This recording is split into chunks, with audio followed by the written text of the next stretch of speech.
میرے قابل صد احترام برادر عزیز مرکزی ناظم اعلیٰ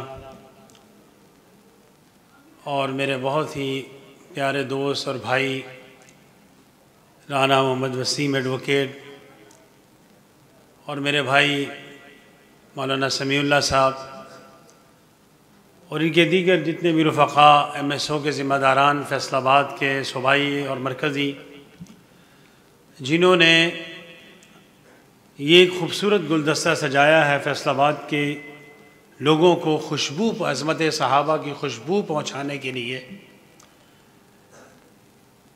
میں ان کو مبارکباد پیش کرتا ہوں، خراج تحسین پیش کرتا ہوں کہ اس گئے گزرے دور کے اندر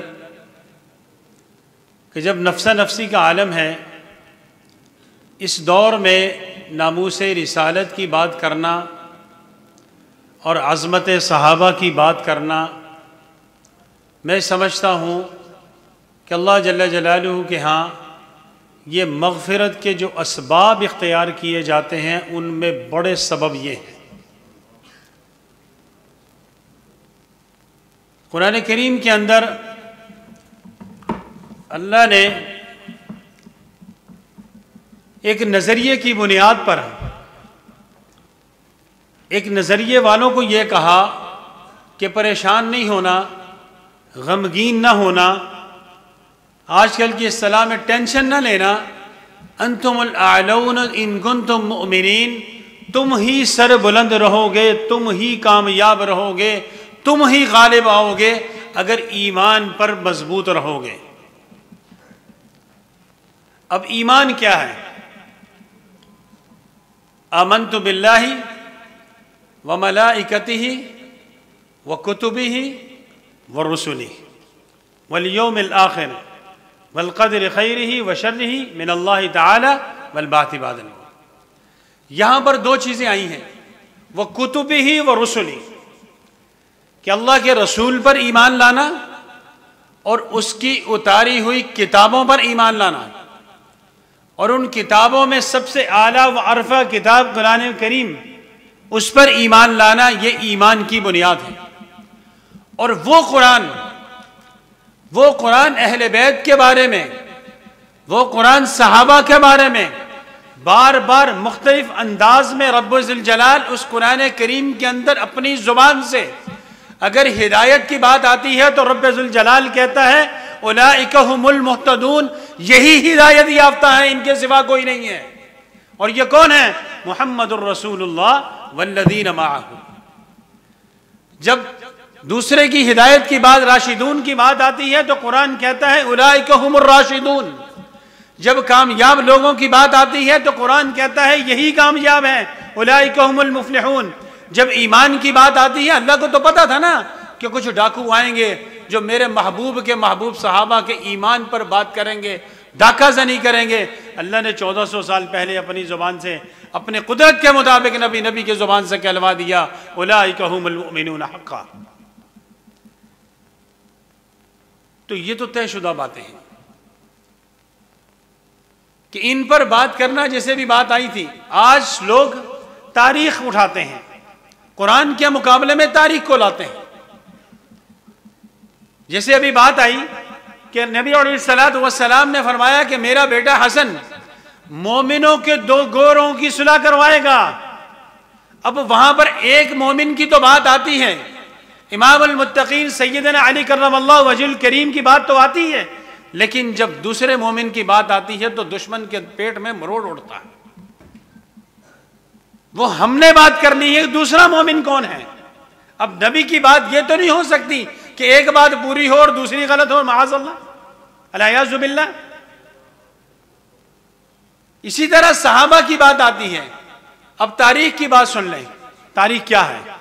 آج کل کے دور میں جو ساتھی جو ہے یہ پڑھتے ہیں، کالم وغیرہ پڑھتے ہیں، آج کل تو ویسے ڈیجیٹل دور ہے، کم یاد ہے، لیکن میڈیا پہ بھی، سوشل میڈیا پہ بھی آ رہے ہیں، چینل وغیرہ بنے ہوئے ہیں۔ آج سے کچھ عرصہ پہلے ایک نذیر ناجی صاحب تھے، وہ کالم لکھتے تھے جنگ اخبار میں، آج کل پتہ نہیں وہ ہیں یا چونکہ اب تو عرصہ ہی ہو گیا کبھی اخبار پڑھا بھی نہیں ہے، وہ لکھتے تھے جنگ اخبار میں، اور ایک عرفان صدیقی صاحب، وہ تو بھی ہیں، وہ لکھتے ہیں نوائے وقت اخبار میں. اب انہوں نے اپنی جتنے بھی کالم لکھے تھے، نذیر ناجی صاحب نے ایک وقت آیا کہ انہوں نے سب کالم کو جمع کیا اور ایک کتاب کی شکل دے دی اور وہ کتاب بن گئی. اسی طرح عرفان صدیقی صاحب نے 1-2 سال پہلے اپنے تمام کالم اکٹھے کیے، ان کی کتاب بنائی، کتاب کی رونمائی کی. اب یہ سب کو پتا ہے جو ان نظر کا کالم پڑھتے تھے کہ نذیر ناجی صاحب کا جھکاؤ جو تھا وہ پیپلز پارٹی کی طرف تھا. اس زمانے میں یہی 2 جماعتیں تھیں مقابلے کی. نذیر ناجی صاحب بات کو گھما کے جنا کے جس طرح بھی کر کے پیپلز پارٹی کی تعریف میں لاتے تھے، اور جب وہی بات نوائے وقت میں پڑھتے تھے تو عرفان صدیقی صاحب پوری بات کو گھما کے پیپلز پارٹی پر تنقید اور مسلم لیگ کی حمایت میں لاتے تھے. بات ایک ہی ہوتی تھی. وہ مسلم لیگ پہ تنقید کر کے پیپلز پارٹی کی حمایت میں لاتے ہیں بات، یہ پیپلز پارٹی پہ تنقید کر کے مسلم لیگ کی حمایت میں لاتے تھے. یہ جب کتابیں بن گئیں، اب آج سے 10-15-20 سال بعد جب کوئی پڑھے گا تو وہ کہے گا کہ یہ تاریخ میں لکھا ہے. بات سمجھ آئی؟ میں جو نقطے پہ آ رہا ہوں وہ میں سمجھانا چاہتا ہوں اپنے ساتھیوں کے کہ تاریخ کی حیثیت کیا ہے.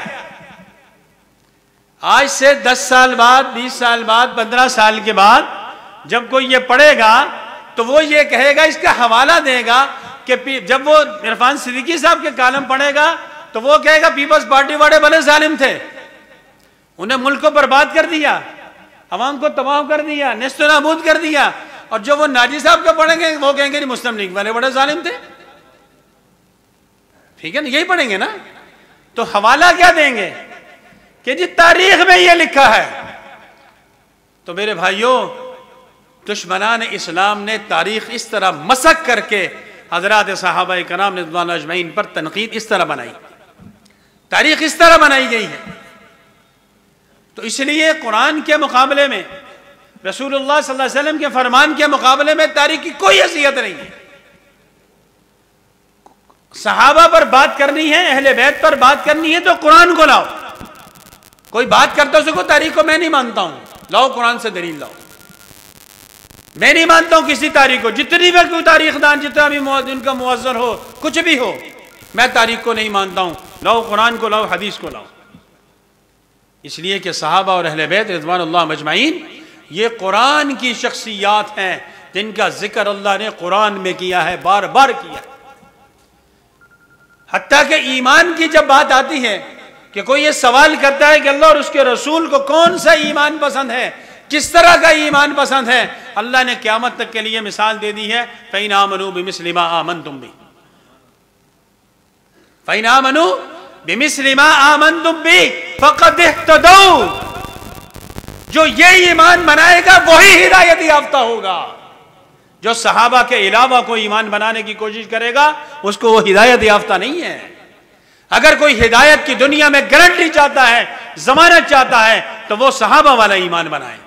یہ میں نہیں کہہ رہا ہوں، کوئی مولوی مفتی یا پیر نہیں کہہ رہا، کوئی پروفیسر یا ڈاکٹر نہیں کہہ رہا، یہ اللہ کا قرآن کہہ رہا ہے، نبی کی زبان کہہ رہی ہے. اس لیے میرے بھائیوں، میں ایک دفعہ پھر مبارکباد پیش کرتا ہوں کہ ایم ایس او جس کی ابتدا سن 2002 میں ہوئی. میں تو بھی سوچ رہا تھا کہ کل کی باتیں جب ہم سنتے تھے تو میں تو آج پڑھ کے حیران ہو گیا، ماشاء اللہ اتنا عرصہ گزر گیا، وقت گزرتے تو پتہ ہی نہیں چلتا. یقین کریں کہ جب بھی ساتھی جب بھی ملتے ہیں، کارگزاری سامنے آتی ہے، بھائی سمیع اللہ بھائی ہیں یا مقامی ساتھی ہیں، سارے بات بتاتے ہیں، خبر پہنچاتے ہیں، تو خوشی ہوتی ہے کہ ماشاء اللہ کے نوجوانوں کے اندر یہ محنت ہو رہی ہے.